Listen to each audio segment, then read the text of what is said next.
কেউ, কেউ বলছে যে ১৫ই আগস্টে শেখ হাসিনা তারা নাকি একটা বড় শোডাউন করবে। দেশকে অচল করে দিবে, দেশের কর্তৃত্ব তারা গ্রহণ করবে, প্রতি বিপ্লব করবে। এরকম কত ধরনের কথা আমরা শুনতে পাচ্ছি। তো আপনার কাছে আমি জানতে চাই যে এই যে একটা পতিত স্বৈরাচার শেখ হাসিনা তিনি ভারতে বসে এই যে একটা হাকডাক দিচ্ছেন বা তার নেতাকর্মীদেরকে বলছেন যে সকলে ঢাকা অভিমুখে আসতে ১৫ তারিখে কিছু একটা করতে। আপনার কি মনে হয় যে এরকম একটা পতিত স্বৈরাচারের দল আওয়ামী লীগের এখন আর ওই সক্ষমতা আছে যে পুলিশ বা প্রশাসন কোন কিছুই তো তাদের হাতে এখন নেই। তারপরে তারা এসে ঢাকা শহরে একটা শোডাউন করতে পারবে বা ১৫ই আগস্টে তারা অনেক কিছু ঘটিয়ে দেবে। আপনার কি মনে হয় ১৫ আগস্টে তারা কি করতে যাচ্ছে? পতিত স্বৈরাচার এখনো সে আপনার তার ঘরের মধ্যে আছে। আমি তো পতিতা স্বৈরাচার বলছি গতকাল টিটু ভাইয়ের একটা অনুষ্ঠানে। এই পতিতা স্বৈরাচার, এই পলায়নকারী স্বৈরাচার, সে তার পুরা রাজনৈতিক দলটাকে একদম ধ্বংস করে আল্লাহর হুকুমে, আল্লাহর হুকুমে। আমি তো আমাদের এই ছাত্রী, এই আমাদের এই ছেলে মেয়েগুলাকে তো আমি আন্দোলনকারী বলি না, আমি বলি তারা আবাবিল ফেরেস্তা, আল্লাহ আবাবিল ফেরেস্তা এদেরকে পাঠাইছে। আজকে এই মাসের ১৩ তারিখ বা ১৪, আজকে ১৩ তারিখ। আপনি কি গত মাসের ১৩ তারিখে চিন্তাও করছেন যে এই পতিতা স্বৈরাচারের এই পরিণতি হবে? বাংলাদেশের কোনো মানুষ মনে করতে পারছে? মনে করতে পারে নাই।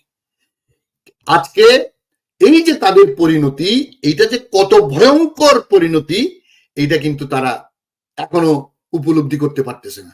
তারা এখনো আপনার ক্ষমতার লক্ষ হাজার কোটি টাকা পাচার, এখনো আপনার এই যে গণভবনের, এখনো বঙ্গভবনের, প্রধানমন্ত্রীর কার্যালয়ের তাদের যে শান শওকত, মানে এটা এলাহি কারবার না, এগুলো ঘোরের মধ্যে আছে। এরা ১৫-১৭ বছর ক্ষমতায় থেকে তারা যে ঘোরের মধ্যে ছিল, এখনো ঘোরের মধ্যে থেকে বাইরে হতে পারে। আলটিমেট পাওয়ার কি mister Sakib? Is the people. আমাদের মুসলমানরা আমরা আল্লাহর শক্তি তো সবচেয়ে বড় শক্তি মনে করি, অবশ্যই সেটা আছে। এরপরে হচ্ছে people's power.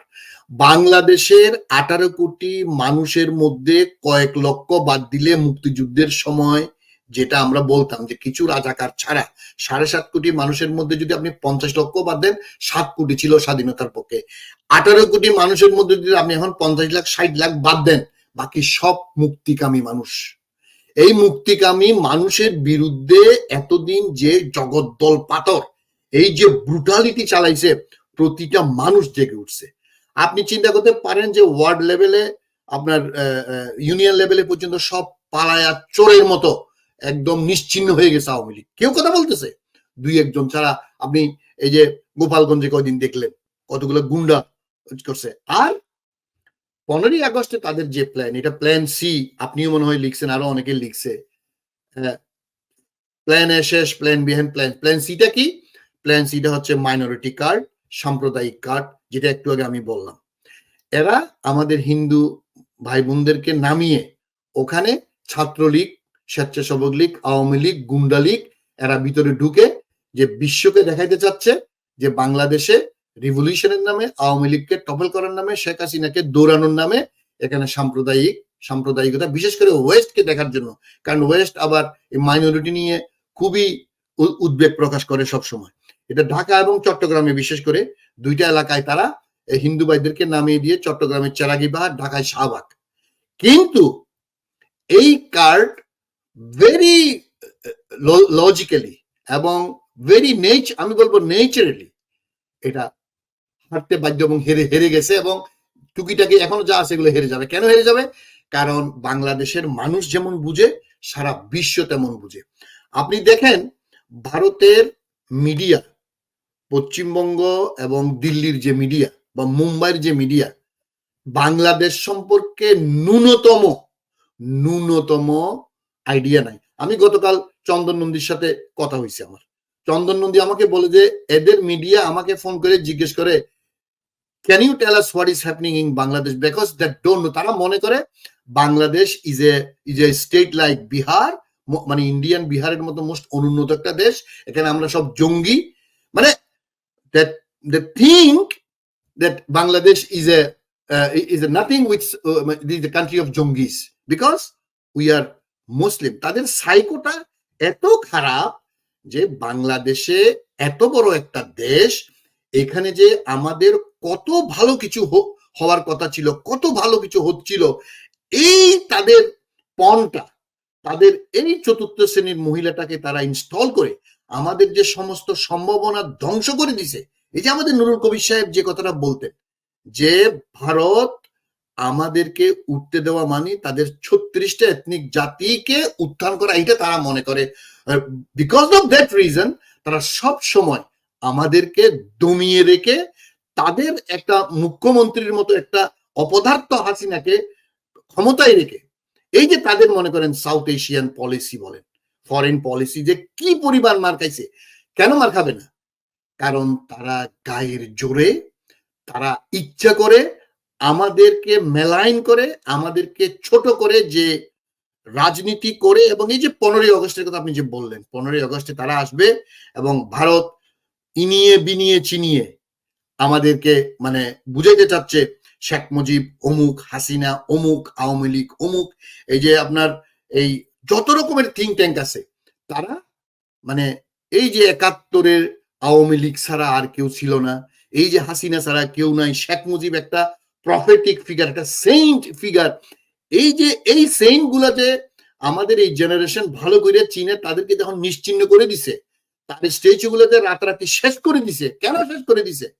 It is not physical elimination.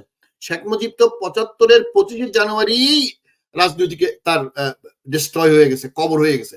কিন্তু আমরা বাংলাদেশিরা কি করছি? আমরা শেখ মুজিবকে এখনো ওই যে স্বপ্নের ঘোরের মধ্যে আছে শেখ মুজিব। কিন্তু শেখ মুজিব যে এই 25শে মার্চ কালো রাত্রিতে সারেন্ডার করছে, আবার 10ই জানুয়ারি 72-এ এসে 2 বছরে আমাদের দেশটাকে, গণতন্ত্রকে বাংলাদেশের মানুষের সাথে যে বিট্রে করছে, আমি একটু আগে যে বর্ণনাটা দিলাম, সেটার রিভাইভাল হচ্ছে 15ই আগস্ট তারা করতে চাচ্ছে। 15ই আগস্ট বাংলাদেশের ইতিহাসটা আমাদের ছেলেরা মুছে দিছে, এখন হবে 5ই আগস্ট আমাদের নতুন স্বাধীনতা দিবস। এবং পরিষ্কার করে বলছি, Sheikh Mujib was the leader, but সব ভালো তার শেষ ভালো যার।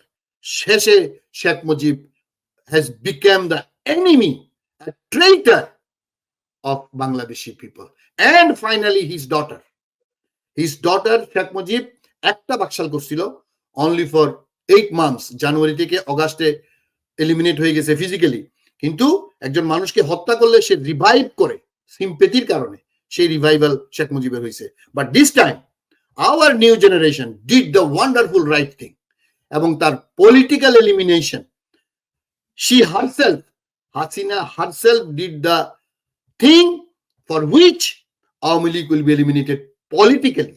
সুতরাং এটাকে নিষিদ্ধ করার দরকার নাই। আর 15ই আগস্ট কোন ছাড় তাকে দেওয়া হবে না। বাংলাদেশের মানুষকে আমি বলবো, বাংলাদেশের আনাচে কানাচে আপনারা সজাগ থাকবেন। আমাদের এই সর্বশ্রেষ্ঠ সন্তান ডক্টর মোহাম্মদ ইউনূসের নেতৃত্বে যে নতুন সূর্য বাংলাদেশ উদিত করতে যাচ্ছে, আমাদের জেনারেশনকে সামনে রেখে ইনশাআল্লাহ এই 15ই আগস্টের এই দুরভিসন্ধি আমরা নস্যাৎ করে, দুলিশ্বাত করে বাংলাদেশকে আগামীর যে নতুন বাংলাদেশ, সেটার দিকে আমরা নিয়ে যাব ইনশাআল্লাহ।